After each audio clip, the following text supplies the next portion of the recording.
Vida, najlepša hvala in seveda dobro jutro tudi v mojem imenu vsem.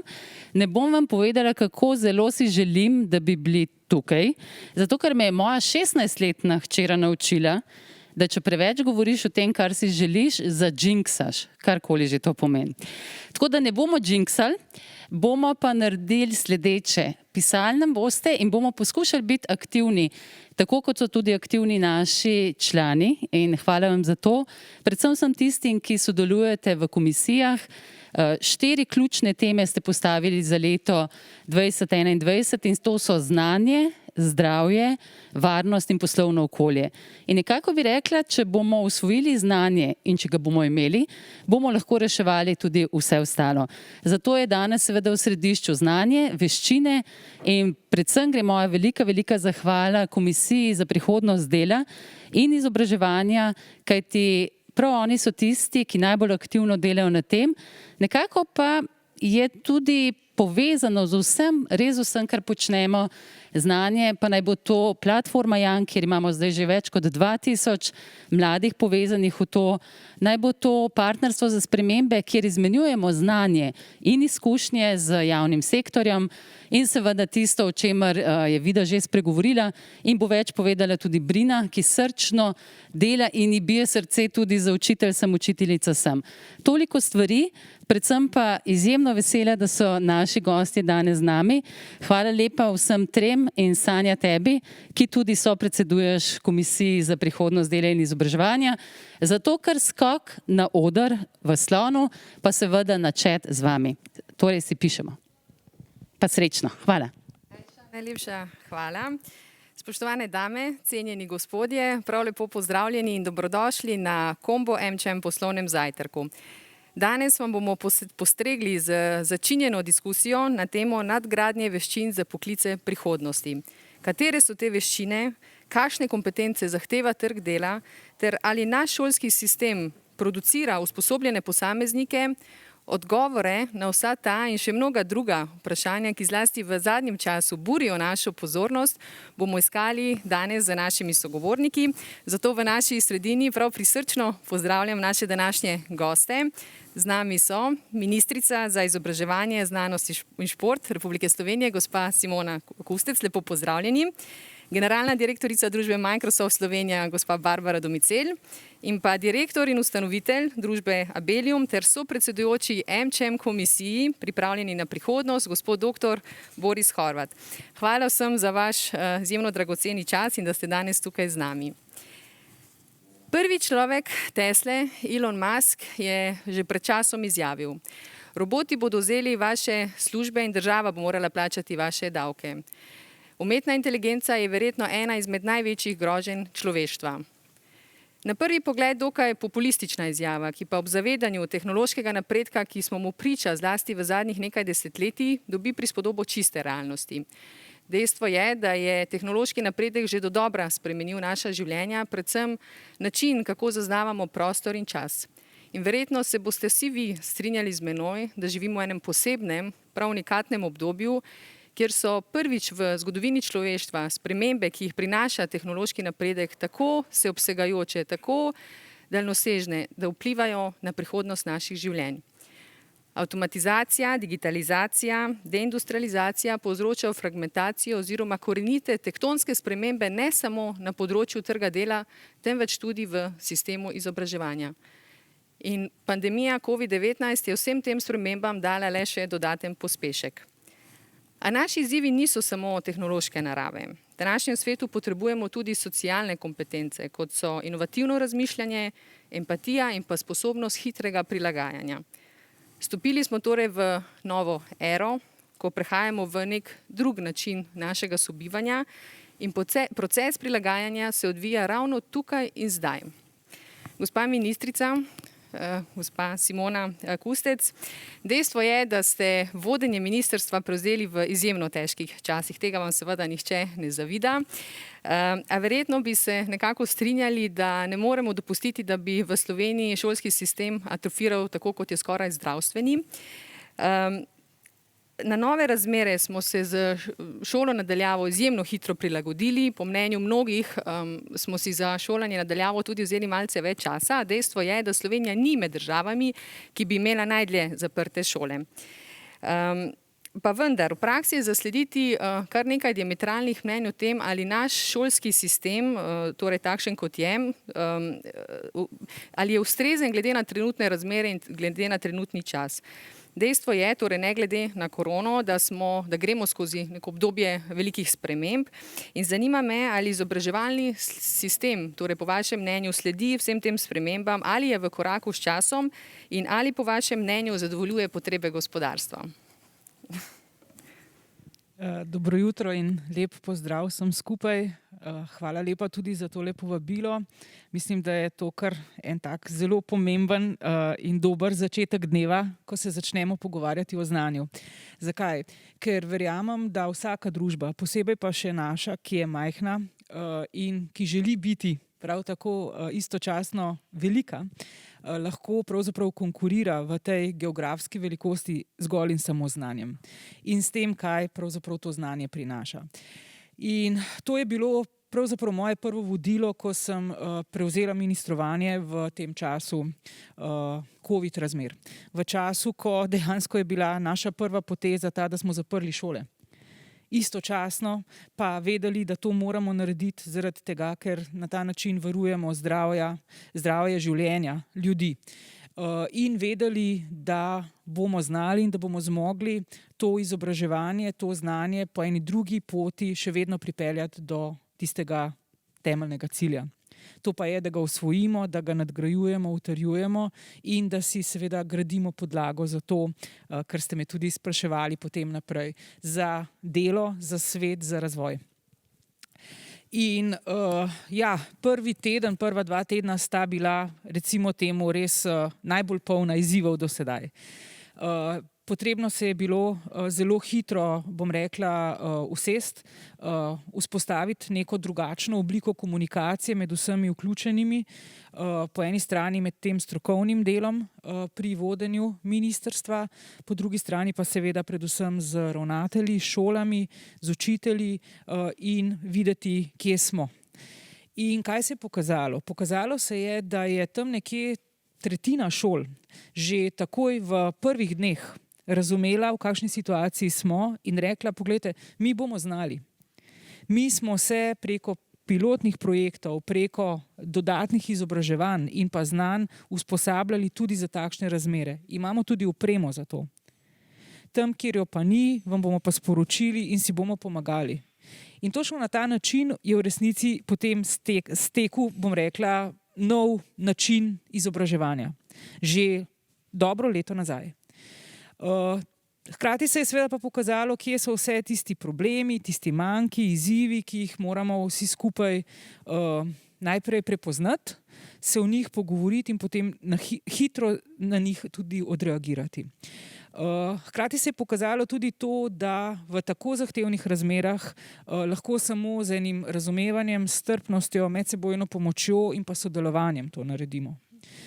Tako da iz tega vidika pravzaprav se je, moram reči, da po dobrem mesecu te izkušnje nekako izobraževalni sistem ponovno postavil na drugačne noge, nesporno, se pa je postavil. In tako kot ste tudi sami na začetku rekli, pravzaprav smo pokazali, da smo v tem smislu zrel, trden, profesionalen in pa stabilen sistem.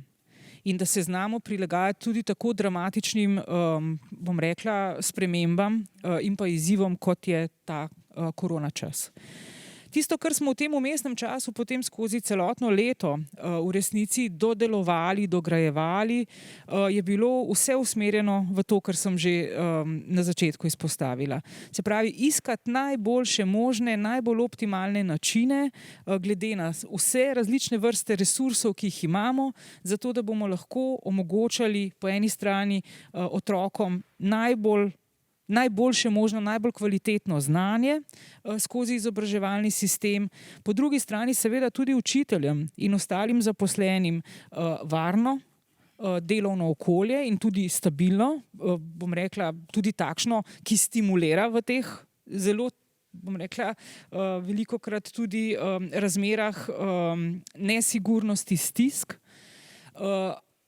Po tretji strani in hkrati nad vsem tem pa tudi skozi naše delo, našo prisotnost in naš odziv pokazali zobe temu nesrečnemu virusu in pokazali, da znamo, da zmoremo, da ga bomo premagali in da bomo šli bogatejši naprej in hkrati opremljeni z eno dragoceno izkušnjo tega, kako še bolje iti v razvoj v jutrišnji dan.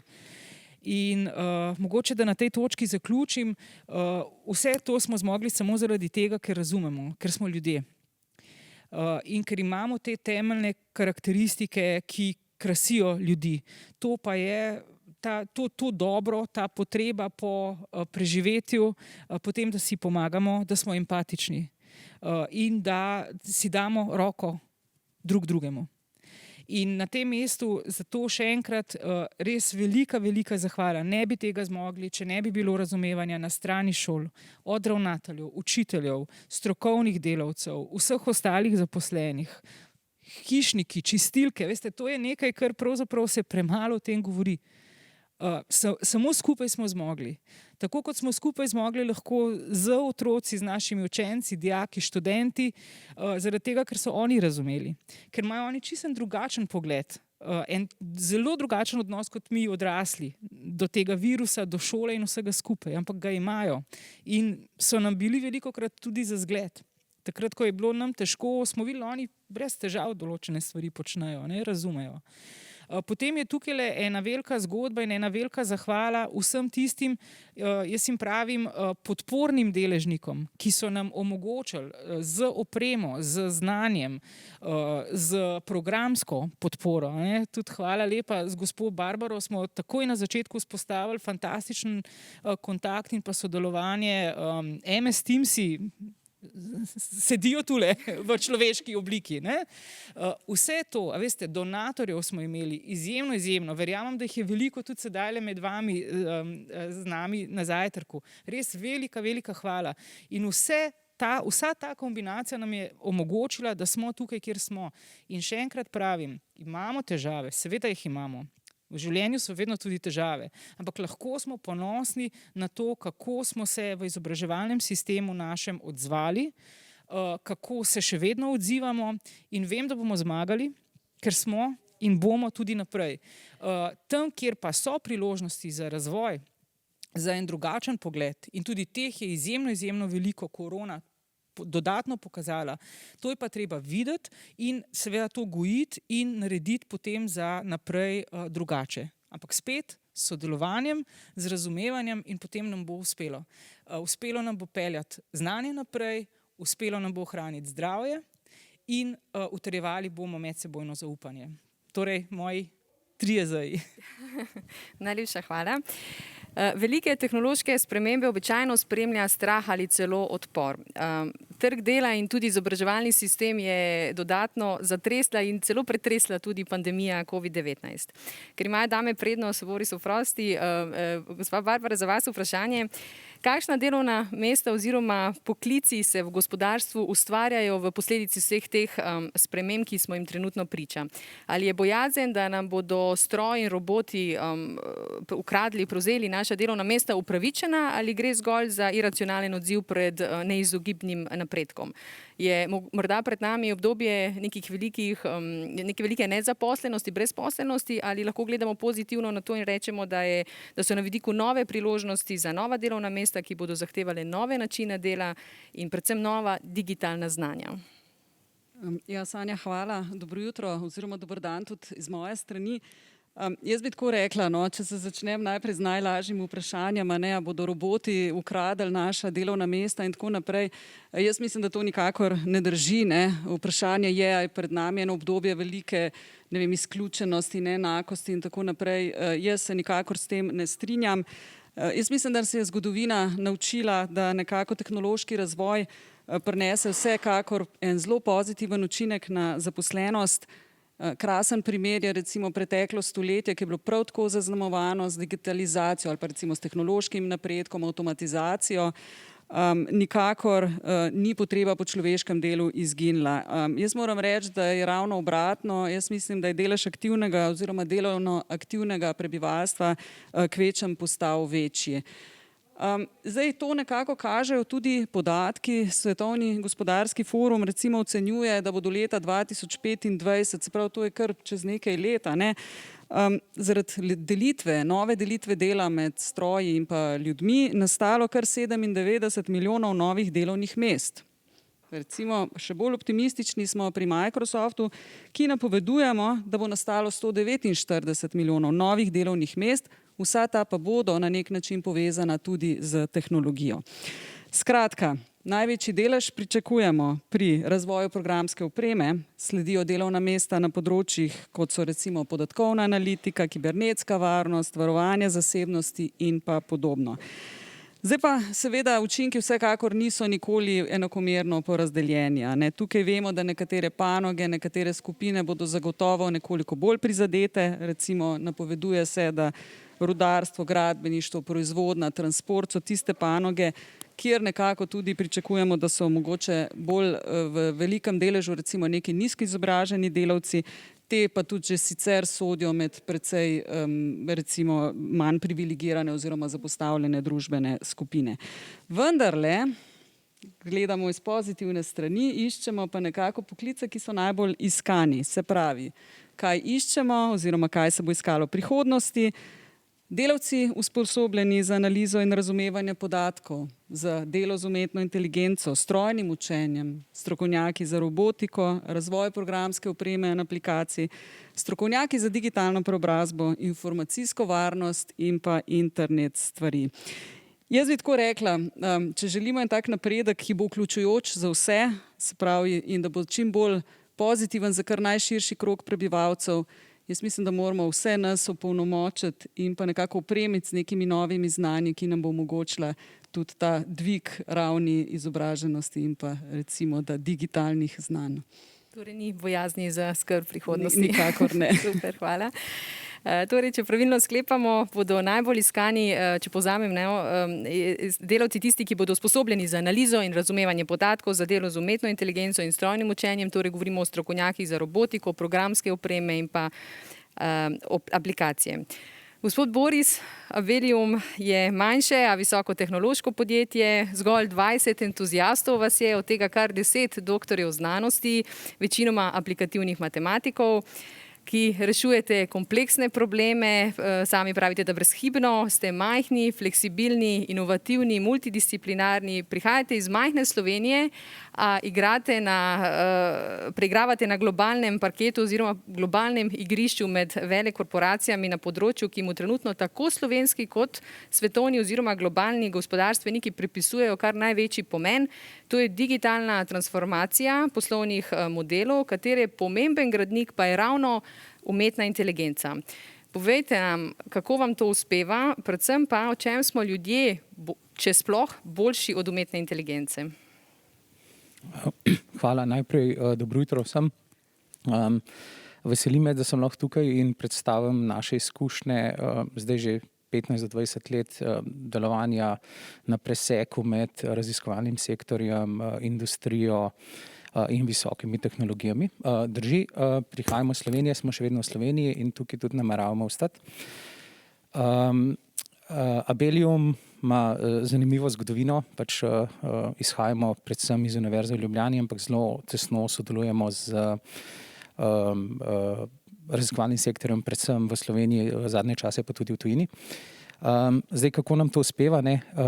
Zaradi izobrazbe, v prvem smislu, ker je danes le tema izobraževanje, zagotovo ne. Pa smo poskusili, smo se poskusili na začetku predstavljati kot matematiki, pa smo se zelo dobro pogovarjali, pa smo dobili vedno odziv od naših naročnikov, bravo, wow, super, a se lahko še kdaj dobimo, pa kaj pogovorimo. Ampak mi smo pa res specifični, pa imamo en tak čist poseben problem, pa ne rabimo tazga tima, ne rabimo takih brezšivnih, brezhibnih rešitev. Ampak enkrat je en profesor rekel na fakulteti, da so matematiki tisti, ena taka posebna skupina ljudi, ki na vprašanje ne znajo odgovoriti z da, z ne, pa tudi z ne vem. In da jih ta ne vem, da jih ni sram, da se ne bojijo tega ne vem, ampak celo iščejo tisti ne vem in v tistem ne vem poskušajo najti neko vrednost, neko znanje in to zgraditi. Tako da je ta naša aplikativna matematika res del jedro tistega naše skupine, naših rešitev. Tako da naši naročniki ali pa tisti, ki želijo postati naši naročniki, ponavadi pridejo do nas z nekimi problemi, ki jih opišajo, ampak se na koncu, ko jih olupimo kot čebulo, izkaže, da v samem jedru pogosto niso tisto, kar oni mislijo, ampak je nekaj drugega. Se pravi, ko jih dobro premislimo, ko jih razumemo, ko jih slišimo, ko jih probamo rešiti na roke, vidimo, da so mogoče težave, ki drugje, pa so glih tako pomembne, kakšne druge. Včasih tudi pride do nas z neko potrebo, da bi rabili umetno inteligenten algoritem ali pa rešitev na verigo blokov.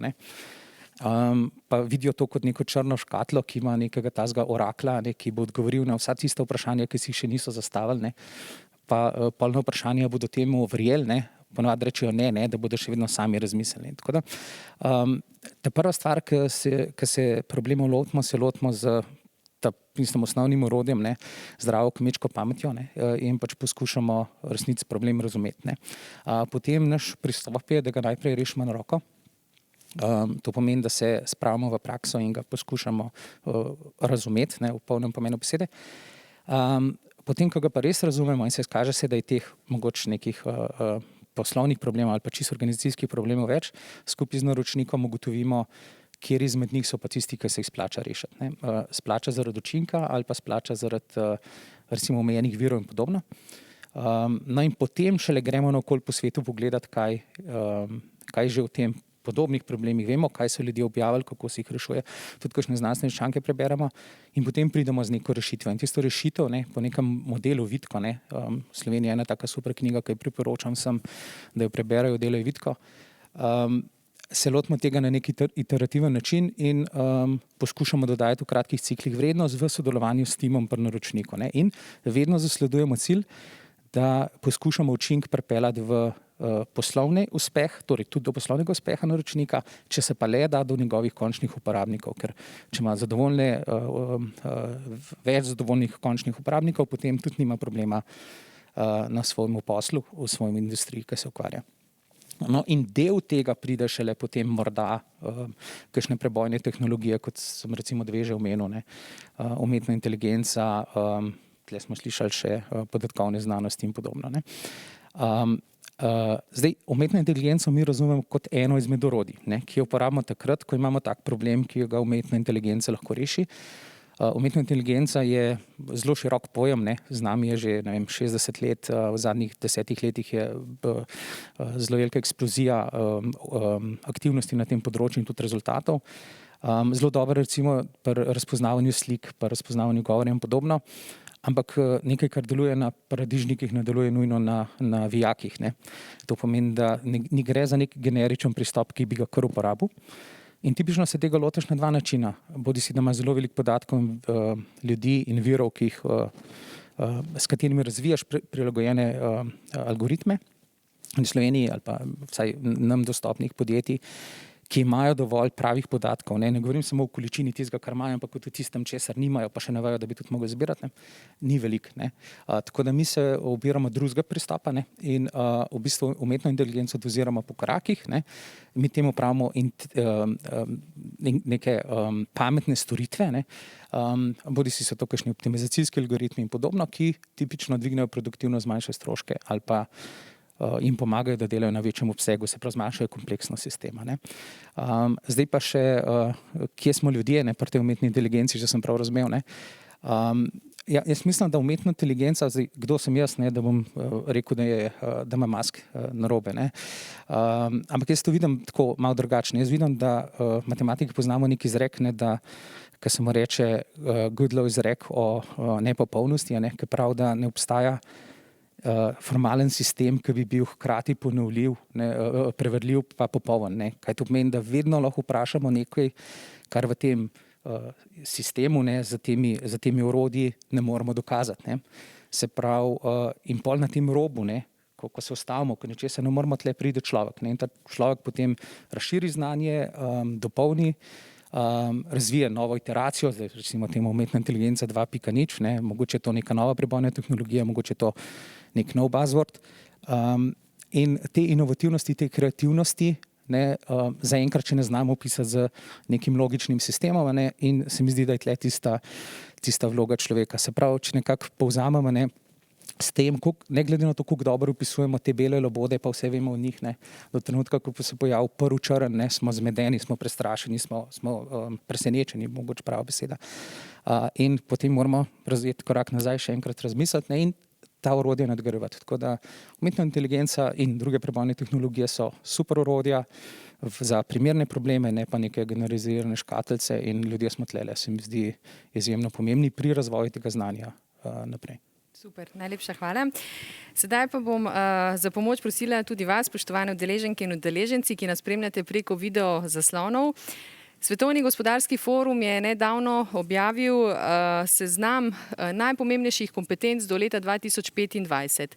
10 tistih najpomembnejših se vam bodo prikazali na vaših zaslonih in ljudno vas prosim in vabim, da glasujete za tisto kompetenco v prihodnosti, ki se vam zdi najpomembnejša.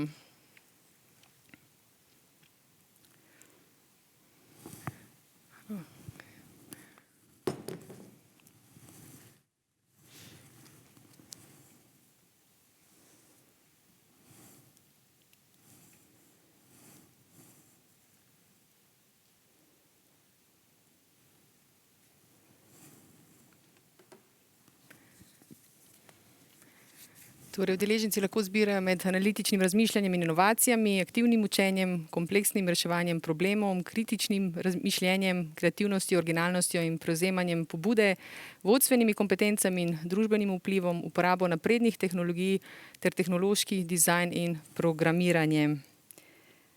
Oziroma še odpornost proti stresu in fleksibilnost in pa racionalno sklepanje in reševanje problemov. Zaenkrat vodi kreativnost, originalnost in prevzemanje pobude. Tako je, s 33% je torej najpomembnejša kompetenca, se za naše udeležence zdi kreativnost, originalnost in prevzemanje pobude. Gospa ministrica, ali po vašem mnenju v našem šolskem sistemu spodbujamo tovrstne kompetence oziroma ali na vašem ministrstvu pripravljate kakšne spremembe, ki bi v tem smislu, torej na področju poudarka teh kompetenc, vplivali na obstoječi šolski sistem? Ja, najprej mogoče moj osebni odziv. Jaz mislim, da je kombinacija vseh teh kompetenc, ki ste jih navedli, tista, ki je dobra popotnica za življenje. In na takšen način pravzaprav si želim, da bi imeli postavljen tudi naš šolski sistem. Nesporno je sedaj korona čas, pa že tudi pred tem, zanesljivo pokazal, da je potreba po eni precej veliki prevetritvi šolskega sistema oziroma učnih načrtov v naši državi potrebna. Nekako se zdi, da smo pomešali to, kaj so temeljna znanja, temeljni predmeti z vsem ostalim, da smo tudi, to je sedaj izobraževanje nadaljavo, digitalno oziroma digitalizacija v šolstvu pokazala, da smo majčkeno zaspali tudi pri podajanju teh znanj. Po drugi strani oziroma po tretji strani se je tudi pokazalo, da nekako smo izgubili stik z dejstvom, da se tudi generacije učencev spreminjajo skozi čas. Da so potrebe, odnos do sveta, vrednote drugačne. Tudi pričakovanja teh generacij drugačna. To so generacije, ki smo zdaj dobro slišali, živijo s konceptom umetne inteligence, živijo z podobami, ki smo jih mi videli samo v znanstveno-fantastičnih filmih. Za njih je pa to zdaj že realnost. Zato tudi osebno verjamem, da oni niso bili v nekem velikem stresu, večina njih zdaj, ko so šli na izobraževanje nadaljavo, ker jim je to neko orodje, nek pristop, ki mi je itak že iz drugih zgodb poznan. Danes mi vidimo otroke, ki znajo že, ne vem, pri 2. letu starosti prižgati mobitel in igrati igrice. A ne? Nekaj, kar smo se morali številni od nas priučiti par let nazaj šele. Skratka, želim povedati, da moramo pravzaprav kot stroka in kot družbeno odgovorni del sistema slediti napredkom v vseh pogledih. Identificirati v tem strokovnem smislu predvsem, kaj so tista temeljna znanja, katere so tiste vsebine, ki jih je potrebno nujno poznati in obvladati neodvisno od časovnih horizontov, ne? Kaj pa je tudi tisto aktualno z vsega in, bom rekla, z vidika vsebin, vsebin znanj in vsebin veščin, predvsem pa vsebin vrednot, ki jih je potrebno osvajati, prenašati, zato da bomo gradili znanje in pa posameznike, s tem pa tudi družbo, ki nas bo vodila v prihodnosti. Ne? Mi sedaj sedimo tule, čez 20-30 let bomo sedeli, upam, da ne, še vedno takole aktivno za ekrani, o nas bodo pa razmišljali drugi, naši otroci. In samo naša odgovornost je, kako, na kakšen način bomo otroke pripeljali do tega, da bodo to počeli odgovorno, na način, da bodo spoštovali v prvi vrsti človeka in razumeli, da smo mi tisti, ki na koncu se odločimo, katera znanja, katera orodja bomo uporabili in predvsem s kakšnim namenom. Ne, da bodo služila sami sebi, ne, da bodo služila zgolj in striktno profitu, ampak da bodo služila predvsem temu, da bomo živeli čim bolj kakovostno in pravzaprav v čim večjem blagostanju. To je tisto, kar verjamem, da moramo zasledovati in da mora biti v takšen koncept usmerjen tudi izobraževalni sistem. Kadarkoli. Ne? Danes, včeraj, predvsem pa jutri. Najlepša hvala. Pravijo, da v teoriji ni velikih razlik med teorijo in prakso, v praksi jih je pa kar veliko. Diploma in z njo pridobljeno teoretično znanje nažalost še zdaleč ni dovolj za potrebe dela na trgu. V eni izmed globalnih raziskav družbe PricewaterhouseCoopers je kar 1/3 mladih izrazilo skrb, da jih pravzaprav šolanje in izobrazba ne nudita potrebnih znanj za delo na trgu. To pomeni, da mehke veščine imajo očitno veliko večji pomen, kot jim sami pripisujemo. V ospredje namreč vse bolj nekako vstopajo te osebnostne lastnosti posameznikov. Gospa Barbara, katere so torej kompetence, lastnosti, ki bodo v prihodnosti pomembne oziroma nepogrešljive na trgu dela, oziroma katera znanja so zaželjena za prihodnost dela? Jaz mislim, da smo in to, kar si že na začetku Sanja omenila in v bistvu, kar je anketa pokazala, smo dejansko že navedli tiste lastnosti, s katerimi se jaz absolutno strinjam. Ne? Seveda pa jaz, če ne bi postregla tudi s kakšnim podatkom, s kakšne raziskave, a ne? Mi veliko sodelujemo z McKinseyjem in dejansko se je pokazalo, da obvladovanje socialnih pa čustvenih veščin je nek izredno močan napovednik nekih prihodnih akademskih rezultatov. Ne? In v bistvu raziskave pokažejo, da do 30-40% delovnih mest, se pravi v teh panogah, ki so v vzponu, zahteva te mehke veščine. Se pravi, se moramo res zavedati, kako zelo pomembno je, da to tudi še naprej gojimo, kljub temu, da imamo tehnologijo, ki se bo morda, ne, Boris, namesto nas odločala v prihodnosti. Tukaj pa recimo je zanimiv podatek tudi ta, da samo 42% delodajalcev tudi meni, da so naši otroci ali pa recimo bodoči delavci s temi veščinami tudi dejansko opremljeni.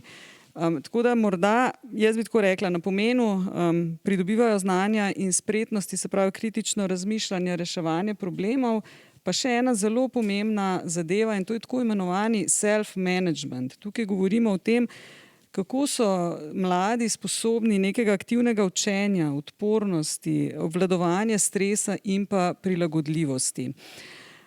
Morda še en del, ki se ga pa nismo toliko dotaknili, je pa vprašanje avtomatizacije. Ne? Se pravi, mi smo danes prešli s tem zapiranjem javnega življenja, tudi nekako za to svetovno recesijo. Trgi dela so se močno v bistvu zatresala. Ne? Obenem se je pa prek pospešenih digitalizacij nekako smo si utrli malo hitrejšo pot v to prihodnost dela. Ne. Recimo naš glavni izvršni direktor je ob eni priložnosti, Satja Nadela, je rekel, da smo nekako v 2 mesecih videli za 2 leti digitalnih preobrazb. Ne. Se pravi, mi smo namesto, da bi 2 leti čakali, dosegali en tehnološki napredek v samo 2 mesecih. In če pogledamo, ne, kaj je prihodnost, ne, in to napoveduje recimo tudi Svetovni gospodarski forum, ne, 50% delodajalcev načrtuje neko pospešeno avtomatizacijo dela. Od tega recimo 80% jih bo krepilo in okrepilo digitalizacijo nekih poslovnih procesov. Se pravi, kaj to pomeni? Ne? Pomeni, da nekatera delovna mesta, ki danes obstajajo, se ne bodo nikoli več vrnila ali pa ki so morda obstajala pred krizo. Obenem je pa tudi dejstvo, da bodo nastala pa nova delovna mesta, ki zahtevajo od nas neke popolnoma nove veščine, tudi mehke veščine in pa tudi ena povsem nova znanja. Ne? In enako Svetovni gospodarski forum ocenjuje, se pravi, do leta 2025 se bo odpravilo kar 85 milijonov delovnih mest. Obenem se bodo spremenila pa tudi tista delovna mesta, ki pa že obstajajo, se pravi, zahtevala bodo neka nova znanja in pa spretnosti, ne, tako imenovani reskilling, o katerem zelo velikokrat govorimo. Ne. Vprašanje je velikokrat, kako se pri tem odreže Slovenija. Jaz mislim, da se je Slovenija, kar se tiče recimo trenutne COVID krize, v primerjavi z nekimi drugimi državami, se je odrezala odlično. Mi smo uspeli zadržati marsikatero delovno mesto, ampak kljub temu, že pred krizo recimo, so nas opozarjali, recimo OECD nam je dal eno pomembno opozorilo, Slovenija je država, ki jo izredno ogroža avtomatizacija delovnih mest, se pravi, kar 1/4 naših delovnih mest je ogroženih zaradi avtomatizacije. Tukaj smo nekako na 2. mestu in pred nami je samo še Slovaška, kjer 1/3 delovnih mest je ogrožena z avtomatizacijo. V Microsoftu smo to zadevo gledali že kar nekaj časa, ne kar kakšno leto. Trend je podoben recimo tudi v Sloveniji, zato smo recimo v mesecu marcu zagnali eno pobudo, ki jo imenujemo Digitalna znanja za delovna mesta prihodnosti. Tukaj bi skupaj z našimi partnerji želimo približati ena ključna digitalna znanja za uspešno delo in pa življenje v digitalni dobi. S to pobudo nagovarjamo popolnoma vse, se pravi celotno Slovenijo, iskalce zaposlitve, študente, zaposlene v javnem sektorju, v zasebnem sektorju in dajemo na voljo en ogromen repozitorij izobraževanj, predvsem na področju, ne vem, poslovne, podatkovne analitike, razvoja aplikacij, programski razvoj z malo ali pa brez kode. Se pravi, tukaj ciljamo na to, da je udeležencem na voljo, se pravi, kogarkoli zanima, brezplačna izobraževanja, ki jih v bistvu izvajajo usposobljeni strokovnjaki tako iz Slovenije kot iz tujine. Jaz mislim, da je za nas vse bistvenega pomena, da se lotimo tega reskillinga tudi na področju digitalizacije, predvsem zato, da bomo uspešni bodoči iskalci zaposlitev, obenem pa tudi, da se usposobimo za naša obstoječa delovna mesta. Tle nam bodo pa morali pomagati tudi izobraževalni sistem, naši delodajalci, ki nam bodo nekako omogočili to, mi temu radi rečemo, tudi vseživljenjsko učenje. Tako je. Če še ostanemo pri kompetencah prihodnosti, pa če gremo morda čisto na realen primer. Gospod Boris, vi ste bili eden izmed soustanoviteljev družbe GoOpti. Predpostavljam, da ste pri samem razvoju podjetja, sploh glede na velikodušen, bom rekla, začetni odriv, imeli vse potrebne kompetence. A nažalost je pandemija COVID-19 bila usodna za marsikatero podjetje v industriji mobilnosti in pa turizma. Zanima me, kaj ste se na konkretnem primeru torej družbe GoOpti naučili, glede na to, da ste začeli, da ste štartali v Sloveniji in da ste gledali nekako ven in konkurirali največjim konkurentom, kot je recimo tudi Uber.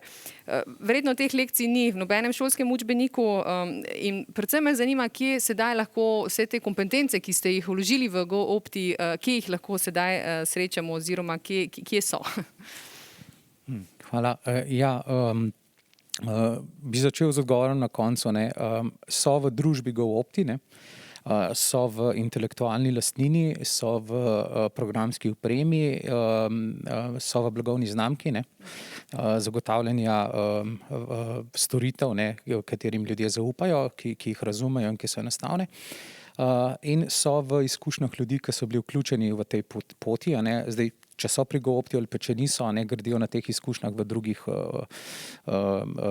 na drugih delovnih mestih, a ne, in te izkušnje prinašajo naprej, ne.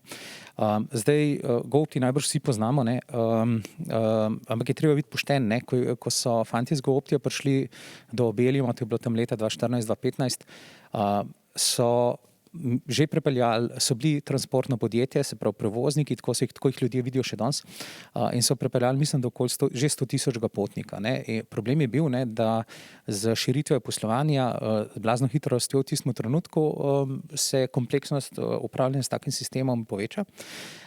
In tudi oni so zašli v to zanko, ne, da so mislili, da bodo rabili, da bodo naročili program, ne, umetno inteligenco, o kateri smo govorili, ki bo pač odgovoril na marsikatera vprašanja njihove prihodnje rasti, ne. Danes GoOpti ni več prevozno podjetje, čeprav jih uporabniki razumejo tako, ne. Uporabniki mislijo, da jih vozi GoOpti, ampak GoOpti je organizator prevozov, je bistveno bolj informacijsko IT podjetje kot prevozno podjetje, ampak storitve so v transportni industriji.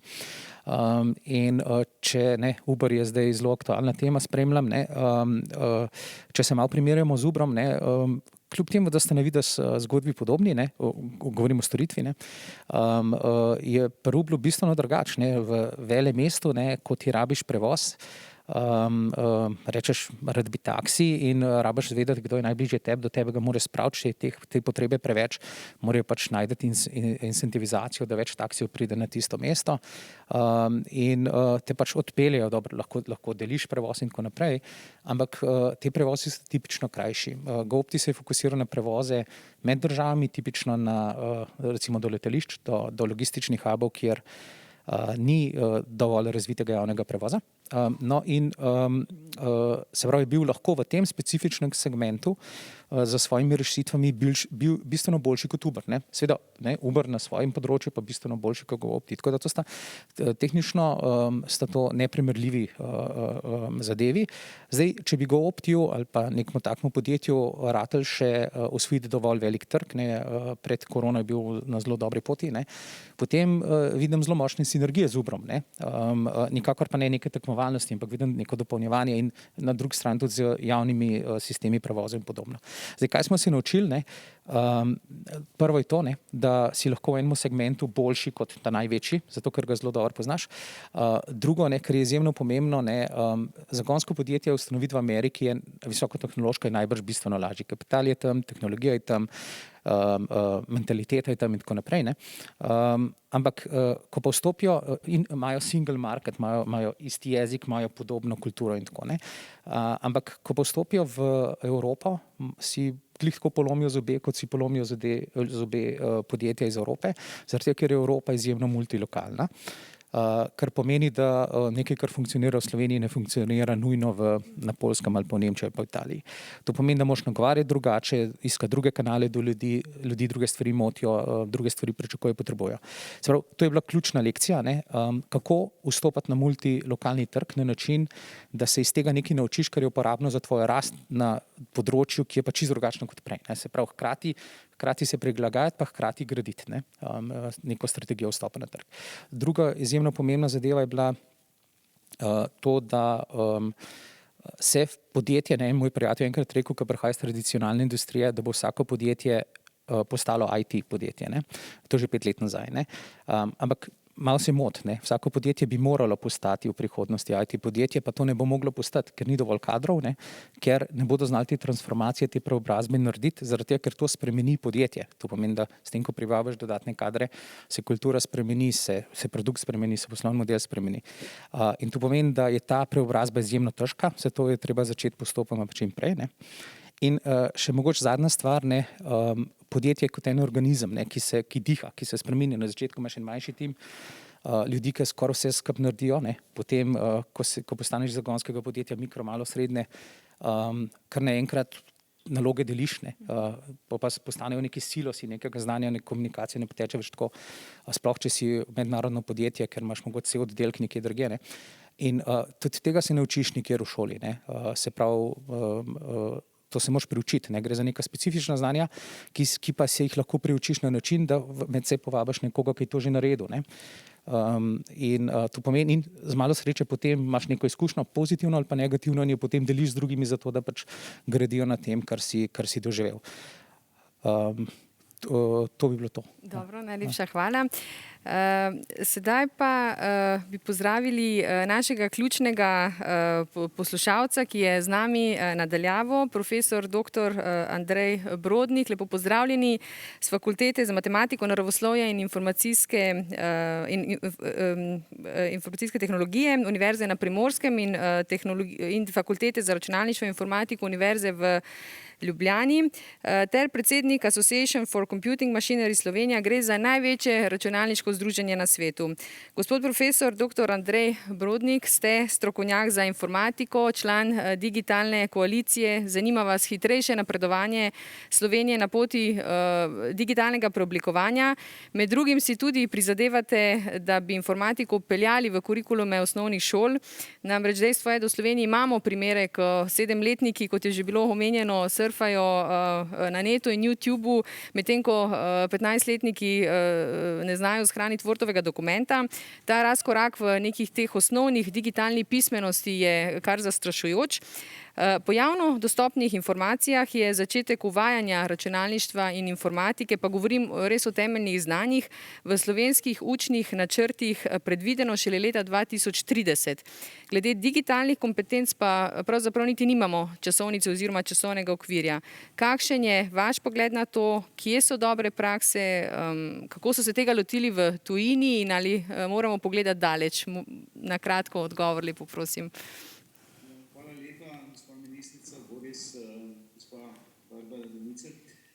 Hvala za povabilo v tole, da kar zadeva našega izobraževalnega sistema, je situacija približno takšna, da se bi morali nekako postaviti ob bok drugim razvitim državam po svetu, pa ne samo v Evropski uniji.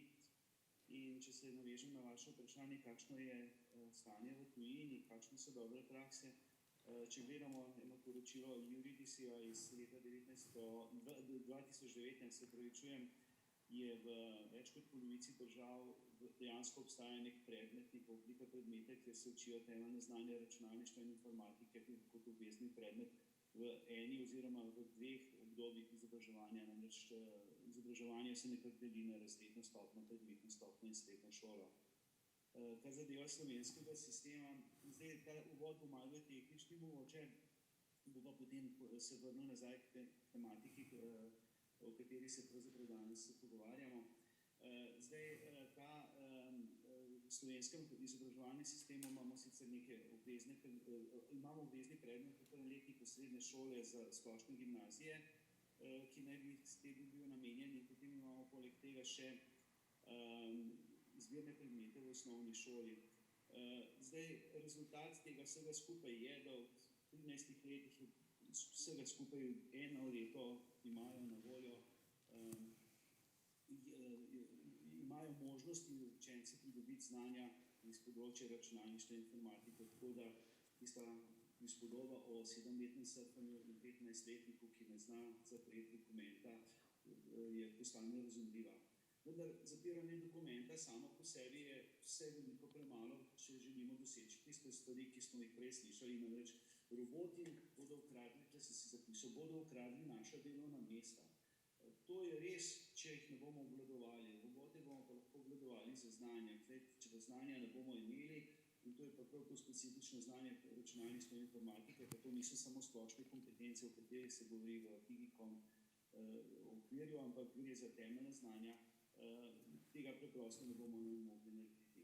To bi se rekel, da ne bo nobeno podjetje, ki je danes, ne bo postalo IT podjetje, oziroma da ne bi postalo IT podjetje. Jaz se s tem zelo globoko strinjam. Res je pa tudi to, da če beremo zadeve, recimo razne dokumente, vidimo, da nemška podjetja, recimo avtomobilska industrija, postala eden največjih zaposlovalcev ljudi iz področja računalništva in informatike. Tako da osnovni problem, ki ga imamo, je ta, da v tem trenutku v Sloveniji nimamo izobraževalnega sistema, ki bi omogočal splošni populaciji, da bi pridobila znanja, ki so primerljiva za znanje, zdaj pa pridem na vaše vprašanje v tujini. Recimo z njihovimi vrstniki na Hrvaškem, v Avstriji, ne nazadnje v Srbiji, na Poljskem, da ne govorim v Angliji ali pa Slovaškem.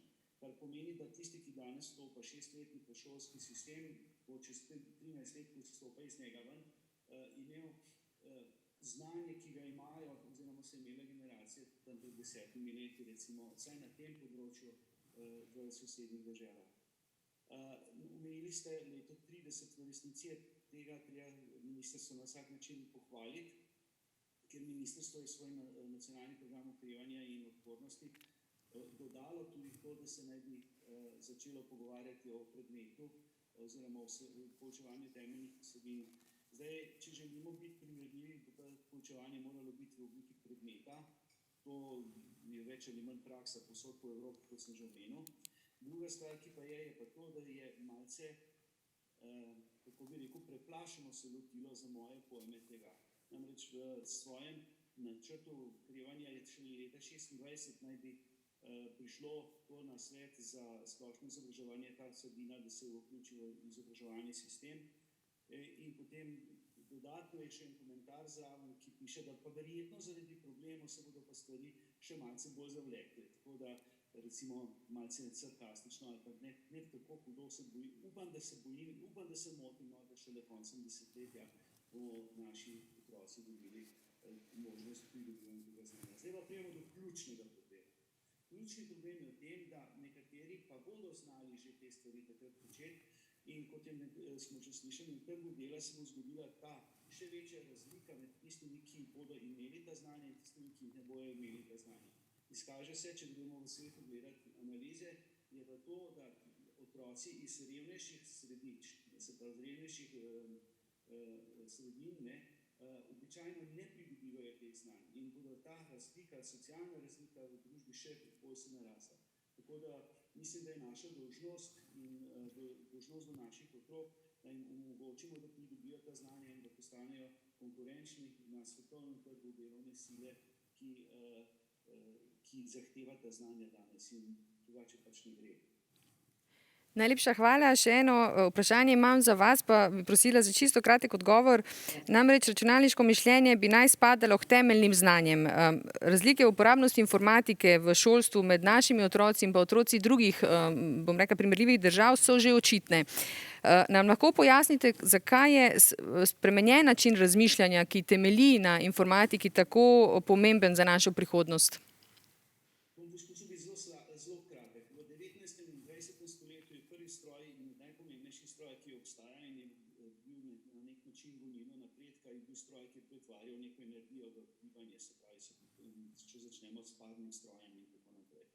V 21. stoletju je to stroj, ki pretvarja informacijo v informacijo, temu se reče danes računalnik. Zato, da s tem računalnikom lahko občujemo, da lahko kreativnost uporabljamo, potrebujemo določene kompetence in znanja in to nam daje računalniško mišljenje. In to za kreativno delovanje. Od tega, da vodovodništva pa do konec koncev umetnika ki digitalno ustvarja digitalno umetnost. Zdaj pa pridemo še do nečesa, ene druge zanimive zadeve. Namreč s tem, ko se razvijajo ta znanja, te računalniško mišljenje, kot se to imenuje, se v psihološkem razvoju otroka tudi krepijo vsem splošna znanja, kot so recimo soočanje s problemom napake oziroma s tem, da pride do napake, ki jo naredi v svojem delu in podobno naprej. Odpravljanje napak in vse te stvari, ki so sicer splošna znanja, v tem primeru se še dodatno okrepijo. Tako da dejansko računalniško mišljenje se dodaja tako imenovani veliki trojki. R so v angleščini pomenijo branje, pisanje in računanje, je še četrti R, to je pa računalniško mišljenje, ki postaja četrti oziroma temeljni izziv za izobraževalni sistem. Najlepša hvala. Gospa ministrica, kako bi komentirali mogoče to stališče? Nadaljevala bi oziroma dograjevala tisto, kar sem prej izpostavljala kot potrebo po bistveni osvežitvi učnih načrtov in pa okrepitvi temeljnih znanj. Nesporno, to zdaj, o čemer se pogovarjamo, je del temeljnih znanj. Je pa potrebno nekaj ločiti. Tudi po izkušnji, ki jo imamo do sedaj z predmeti, ki se imenujejo računalništvo in pa informatika. Več ali manj so učni načrti teh predmetov danes, to vam lahko tudi otroci potrdijo, usmerjeni v koncept programiranja. Usmerjeni v koncept, kjer pravzaprav gre za naravoslovni predmet računalništva in pa informatike. Mi pa danes potrebujemo en predmet, ki bi se imenoval nekako veščina digitalnega pridobivanja znanja, kjer je potem ta koncept naravoslovni, se pravi, kako se programira, ne, kako se uporablja programe, pomemben, ne pa edini. Mi se moramo najprej začeti pogovarjati, zakaj sploh potrebujemo, s kakšnim namenom ta znanja računalništva, zakaj potrebujemo umetno inteligenco, kdaj nam ona lahko pomaga.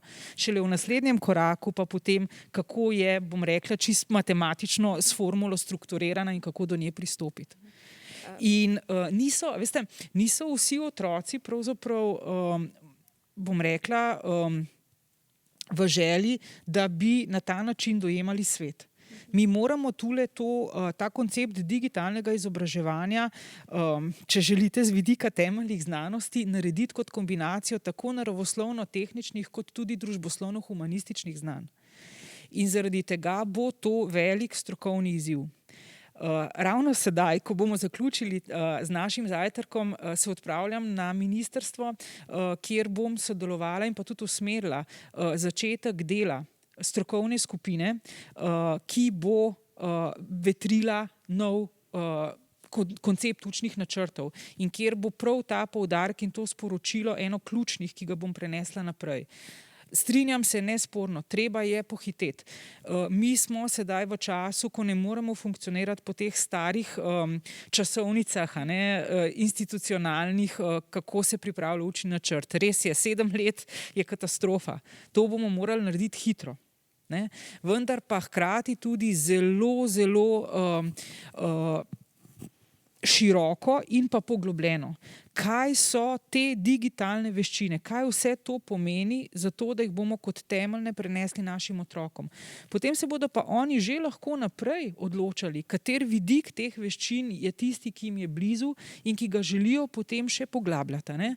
In je potem vprašanje učnih načrtov že na ravni in osnovnih in srednjih šol, sploh pa potem fakultet, katere dodatne vsebine, dodatne predmete bodo potem iz tega ven razvijali. Ne? Ali pa so vam s tem v zvezi znane kakšne dobre prakse tujih držav, kaj sploh kaže svetovni trendi na področju izobraževanja? Slovenci se nekako radi spogledujemo s Finsko oziroma radi pogledujemo proti Finski. Kaj se pa lahko od Fincev naučimo? Kot vemo, Nokia je ena izmed svetovnih korporacij s sedežem na Finskem, ki je skoraj propadla. No? Nam to kaj pove? Ja, res je. Propadla je pa skoraj zaradi tega, ker je šla v informacijski sistem, ki je bil izrazito centraliziran in zelo ozek v tem svojem pogledu. Ne? In jih je ta Android, bom rekla, skoraj da prehitev po desni. Ne? In tule je zdaj ta zgodba. Dajmo se učiti iz napak drugih. Ko delamo neko svojo zgodbo, neko novo svojo zgodbo.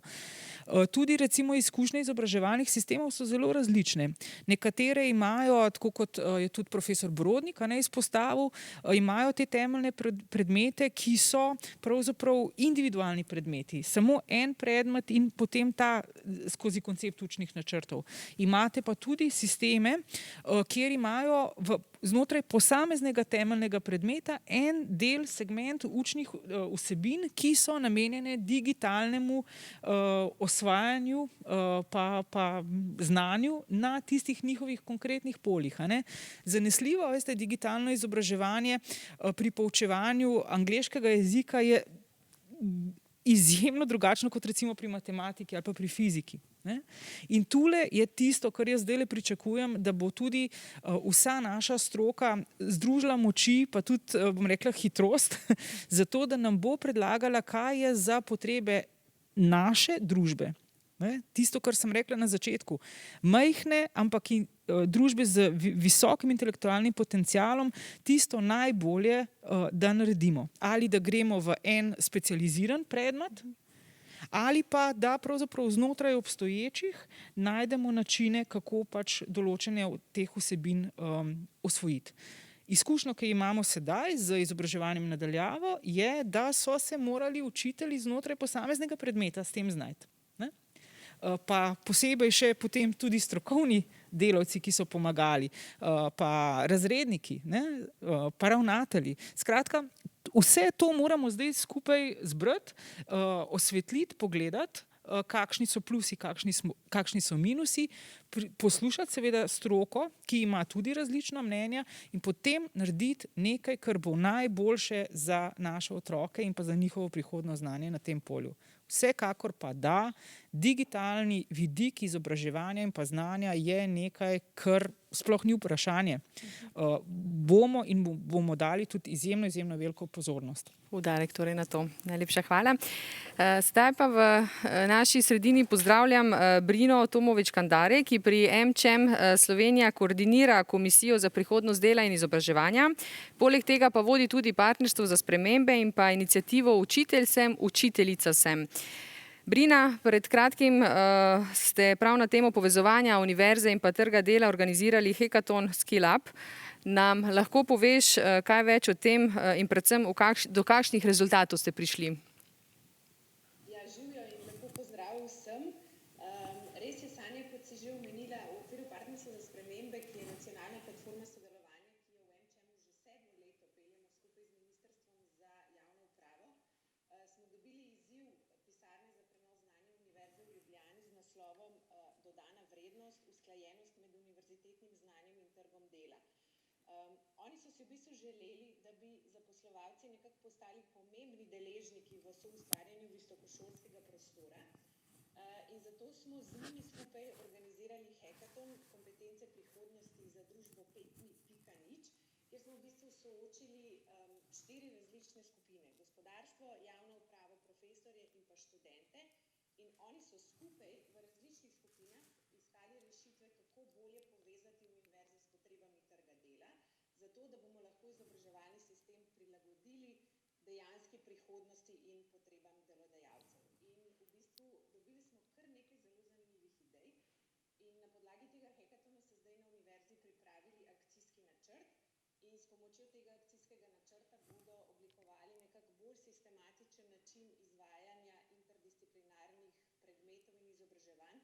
To pa v bistvu naj bi pri študentih spodbujalo prav te kompetence, o katerih smo že govorili, se pravi inovativnost, kreativnost, podjetnost, usmerjenost k reševanju izzivov.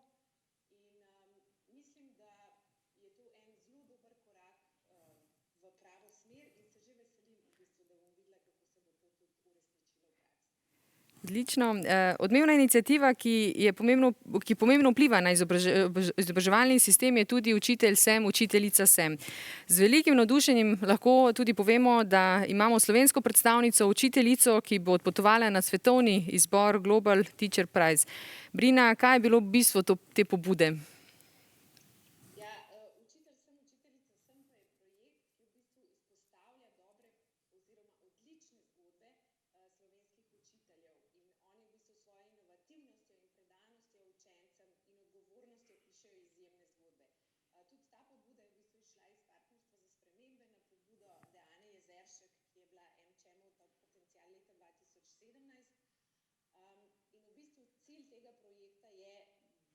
Glas učiteljem, ki svoje delo čutijo kot poslanstvo, ki iščejo najboljše v učencih in ki so lahko v bistvu tudi vzorniki bodočim generacijam. V 2 letih, kar ta projekt že traja, smo tudi v sodelovanju z medijsko hišo Delo v slovenski prostor nekako spravili že preko 100 izjemnih zgodb učiteljev in oni so postali so navdih in dvignili so zaupanje v učiteljski poklic med širšo javnostjo, kar nas izjemno veseli. Kot si že omenila, smo se povezali tudi s fundacijo Varki, ki organizira svetovno tekmovanje Global Teacher Prize in letos bo slovenska predstavnica Nina Jelen odpotovala v Pariz, upamo, ali bo tam nadaljavo. In Nina je res izjemna učiteljica in navdih za vse nas. Zdaj pa lahko povem, kar nam je tudi zelo v veliko veselje, da do zdaj smo v projekt vključevali le učitelje osnovnih šol, naslednji teden pa projekt širimo tudi na srednje šole, na glasbene šole, šole s prilagojenim programom. Skratka, gremo naprej in iščemo še več odličnih učiteljev. Zdaj si bomo pogledali en čisto kratek filmček o projektu, preden pa ga zavrtimo, pa še v bistvu poziv vsem vam, ki nas danes tukaj spremljate, če poznate učitelje, ki so izjemni, ki svoje delo opravljajo kot poslanstvo, prosim, prijavite jih v projekt, ker si želimo, da se še več teh zgodb razširi v javnost.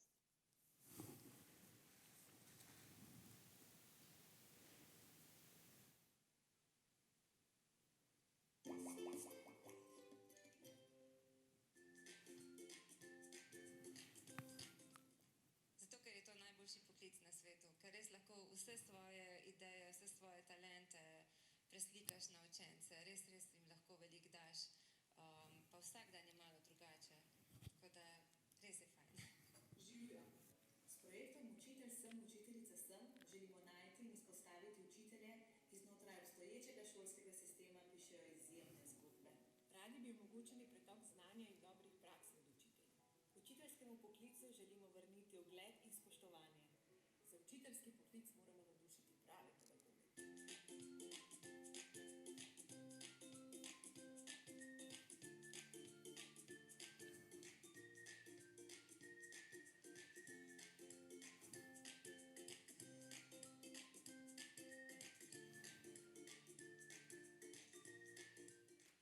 Jaz mislim, da ima učitelj veliko moč, da otroke motivira, da jih navduši in da jih tudi opogumlja. Tako da, če je učitelj ustvarjalen, če učitelj posluša učence, tudi učenci poslušajo učitelja.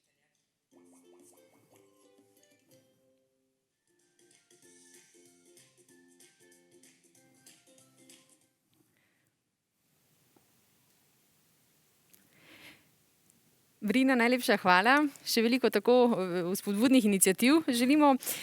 Večino časa se nekako pogovarjamo o šolskem sistemu in o tem, s kakšnimi znanji bi morali opremiti naše otroke. Kot vidimo iz predstavljenega primera oziroma iniciative, pa so ključnega pomena prav učitelji in učiteljice. Zato moje vprašanje za vas, gospa Barbara, kaj bi morali naučiti učitelje oziroma kakšen bi moral biti učitelj 2030? Ja, jaz se v bistvu, če se malo vrnem nazaj, vsekakor strinjam z ministrico, seveda moramo v izobraževalni sistem uvesti določene spremembe, vendar ne za vsako ceno. Je pa izrednega pomena ta raziskava, ki je bila opravljena s strani gospoda Brodnika oziroma pod njegovim vodstvom, ki res kaže na to, da moramo v Sloveniji nekaj bistvenega narediti. Ali pa da moramo mogoče neke tudi večje, bolj pogumne korake na tem področju narediti. V Microsoftu res z roko v roki delujemo z izobraževalnim sistemom. Pred kratkim smo tudi naročili eno raziskavo, sicer globalno, s pomočjo inštitucije Economist Intelligence Unit, kjer smo nekako šli vprašati mlade učitelje, se pravi učitelje na začetku kariere ali pa morda tudi tiste učitelje, ki bodo to šele postali. Se pravi, želeli smo pa preveriti, kaj si predstavljajo nekako pod prihodnostjo svojega poklica. Vsi so se strinjali, da se morajo učitelji bolj usmeriti v tako imenovano personalizirano učenje, se pravi učenje oziroma učenci potrebujejo znanje za zbiranje, interpretacijo in pa uporabo podatkov, namesto da se učijo na pamet. Seveda vsi pričakujejo, da se bodo v svoji prihodnosti mnogo bolj srečevali s tehnologijo, ker 2/3 pričakuje, da bodo s tehnologijo delali mnogo več. Vendarle pa žal manj kot 40% teh učiteljev tudi meni, da jih je izobraževanje opolnomočilo, da lahko tehnologijo ustrezno uporabljajo. Pokazal se je en zanimiv trend, o tem smo se danes že pogovarjali.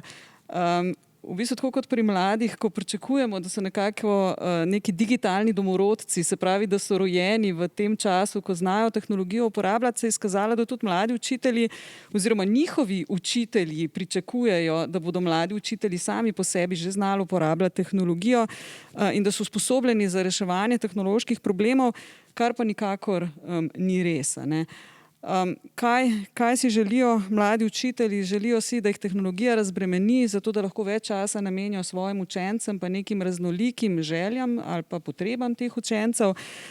In pa to, kar je po mojem mnenju pa izrednega pomena in kar moramo gojiti tudi v Sloveniji, je pa to, kako v bistvu kako nadgraditi neke obstoječe učiteljske prakse z nekim dinamičnim učnim okoljem, nekimi interaktivnim poučevanjem, ne nazadnje tudi personalizacijo, ne, da lahko učitelji učencem neko prilagojeno podporo tudi ne nazadnje nudijo. En bistven poudarek, ki se zdi meni tudi zelo pomemben, mladi učitelji pričakujejo, da bodo v prihodnosti razredi mnogo bolj raznoliki, kulturno, etično, tudi jezikovno. Ne?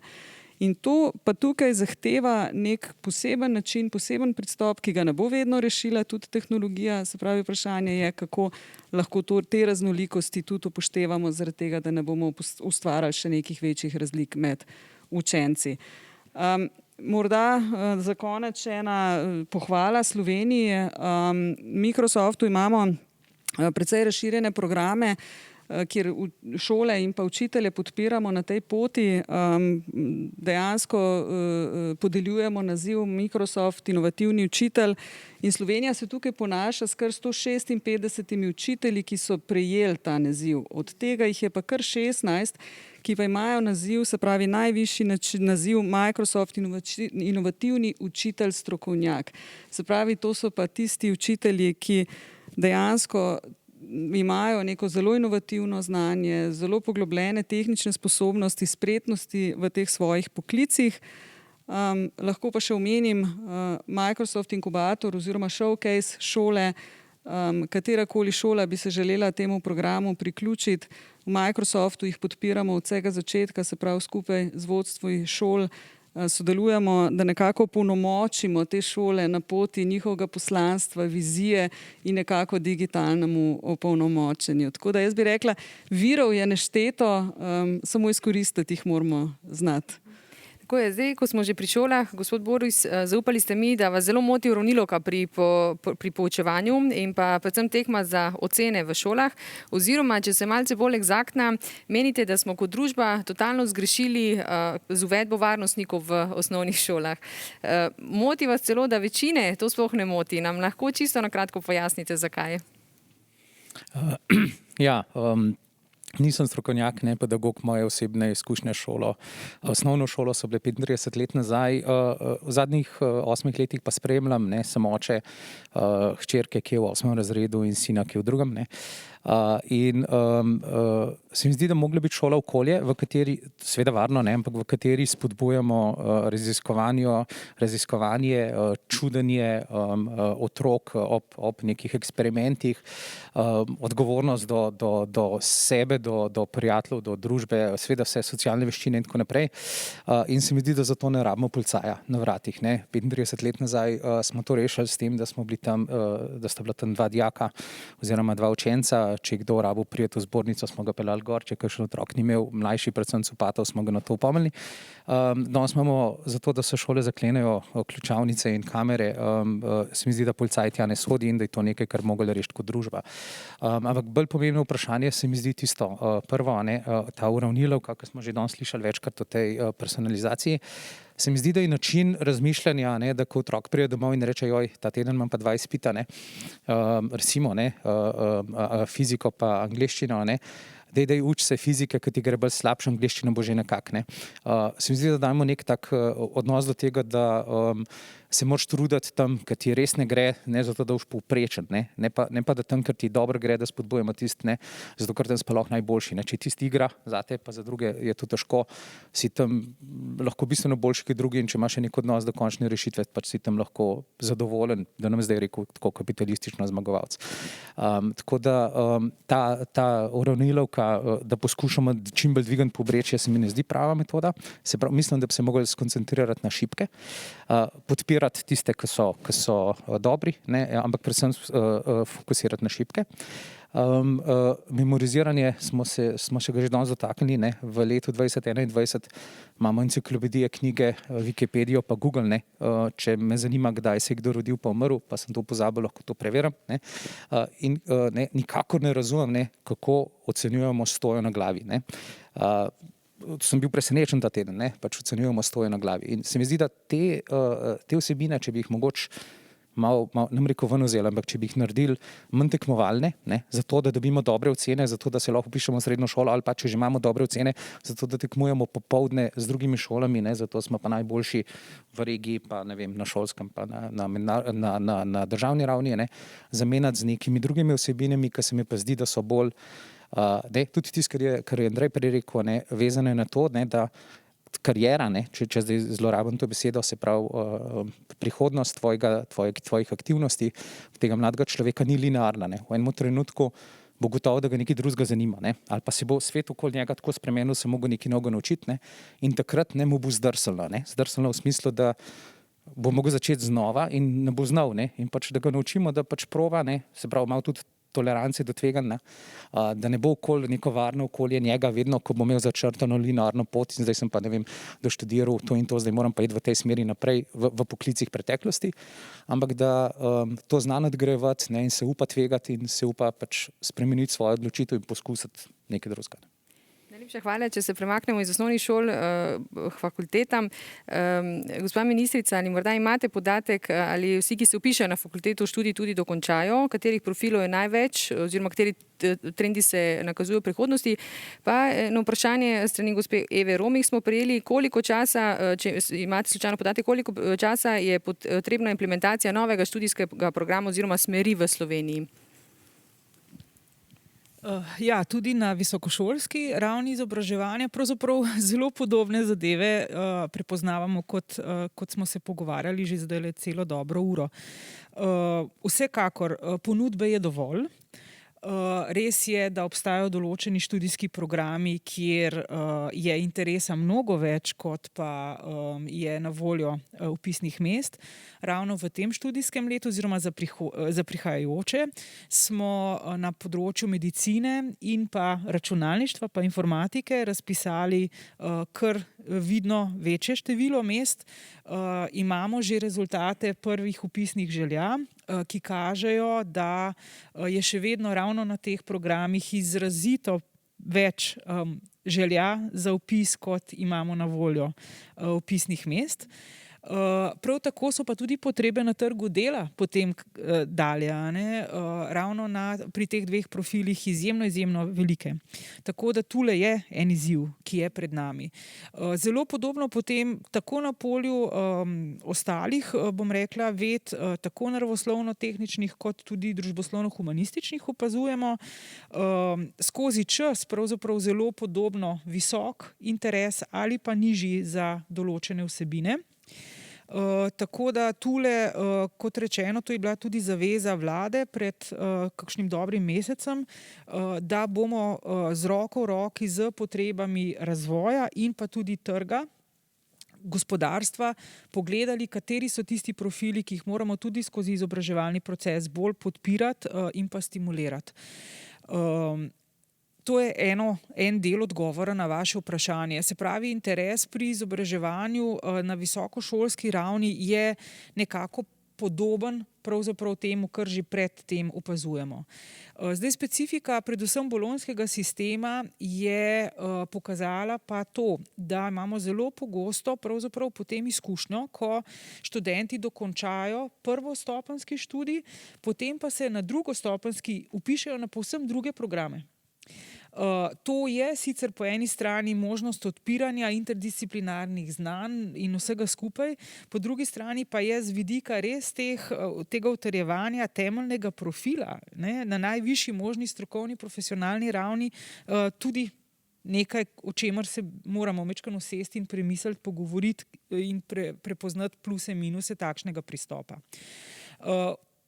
Kaj se nam v praksi dogaja? Ne? Veste, mi mislimo, da bomo izobrazili za določen profil, za določena delovna mesta, potem pa tudi, če študenti uspešno dokončajo študij, ni nujno, da bodo tam tudi iskali delo zaradi tega, ker se potem na drugi stopnji, pa potem tudi še na doktoratu, osredotočijo na ena druga mesta. Potem tretji segment, ki ga opazujemo, je ta tako imenovan odtok možganov v tujino. Tudi tega imamo kar veliko. Kar pomeni, da moramo tudi tule pogledati, na kakšen način lahko stimuliramo in ohranjamo naše visoko znanje, ki ga tudi dobijo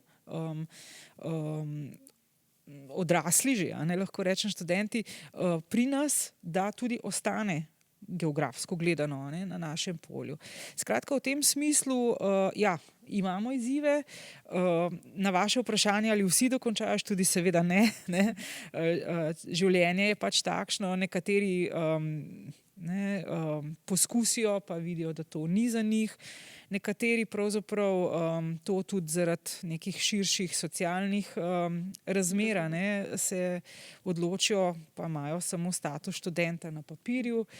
Nekateri, in teh je pa tudi zelo veliko in na njih pa zanesljivo smo na tej ravni izobraževanja najbolj ponosni, so pa tisti, ki res želijo svoje znanje bogatiti, utrjevati in ga širiti, in lahko rečem, da naši visokošolski programi to zanesljivo omogočajo, podpirajo, imamo kvalitetne profesorje, kvalitetne programe, ki pa, to je pa odgovor na zadnje vprašanje naše gledalke oziroma poslušalke, tudi ti programi rabijo svežino. Tudi na ravni visokošolskega izobraževanja opazujemo, vidimo, ne samo znotraj že obstoječih programov, potrebujemo tudi visokošolske programe prihodnosti. Se pravi, točno teh vsebin, o katerih smo se danes pogovarjali, tule imamo še veliko manevrskega prostora. Jaz si želim, da bodo tudi fakultete skozi te procese akreditacijske prijavljale te nove programe, izpolnile vse potrebne kriterije za to, da bodo lahko potem tudi na Nacionalno agencijo za akreditacijo visokošolskih programov vložile prošnjo in s tem potem tudi pridobile ta ustrezen, recimo temu, certifikat za nov program.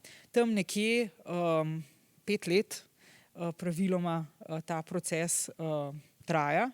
Vsekakor pa, kot rečeno, v bližnji prihodnosti bomo morali tudi tule spodbujati in najti način, kako bi se to dalo čisto v administrativno-birokratskem delu procesa pohitriti oziroma omogočiti, da bomo lahko to naredili čim prej. Ker to potem pomeni, da bomo odpirali okna in pa priložnosti znanja za potrebe, za vsebine tega današnjega in pa prihodnjega časa. Najlepša hvala. Čas nažalost že preganja, pa morda za konec čisto na kratko, ko ste ravno pri besedi. V enem izmed vaših intervjujev sem zasledila, da podpirate princip 3 Z-jev, torej zdravje, znanje in pa zaupanje. Nam lahko čisto na kratko pojasnite, zakaj je ta princip 3 Z-jev tako zelo pomemben in potreben v Sloveniji? Ta princip 3 Z-jev sem pravzaprav uporabila zaradi te epidemiološke situacije. Zaradi tega, ker resnično verjamem, da predpogoj je to, da smo zdravi. Ko smo zdravi, če smo zdravi, potem lahko delamo karkoli. In v šolskem prostoru pomeni, da pridobivamo znanje. In kvalitetno znanje, predvsem v teh precej krhkih, občutljivih, stresnih časih, lahko kvalitetno pridobivamo, če si zaupamo, če sodelujemo, če se podpiramo. Iz tega ven te 3 Z-ji. Mogoče v luči našega današnjega pogovora, pa tudi sicer z vidika pravzaprav zdaj res neposrednega vpogleda skozi ministrovanje, še predtem pa ves čas skozi več kot 20-letno izkušnjo visokošolske učiteljice, ne, na fakulteti, doma in pa v tujini, moram pa reči sledeče. No. Jaz mislim, da je tisto, kar je ključ do uspeha, ne samo na polju izobraževanja, ampak v življenju. To, da po eni strani imaš priložnost, da se učiš, da pridobivaš znanje, da potem greš pogumno in pa odločno v življenje in pridobivaš izkušnje. Se pravi, znanje, izkušnje in tretja ključna stvar, da slediš svojemu srcu. To pa pomeni, da si upaš tvegati, da veš, kaj želiš, kakšne so tvoje želje in da na ta način pravzaprav potem greš proti sanjam. Svojim sanjam, ki pa pomenijo tudi sanje tistih tvojih najbližjih in pa na nek način na koncu tudi celotne družbe. In če imamo to kombinacijo tega trojega, se pravi znanje, izkušnje in pa srce, potem smo zmagali kot posameznik, kot del enega odnosa in pa kot družba. Najlepša hvala za te krasne zaključne misli. Mislim, da lahko današnji zajtrk samo še zaključimo s stoletje starim citatom Gandhija, ki se glasi: prihodnost je odvisna od tega, kaj počnemo danes. Najlepša hvala, spoštovani gostje, cenjeni sogovorniki. Želim vam, da pri krmarjenju skozi čeri in pasti vseh teh sprememb, ki so pred nami, se odločite pravilno in počnete prave stvari. Hvala tudi vam, drage ja, seveda.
Breakout rooms so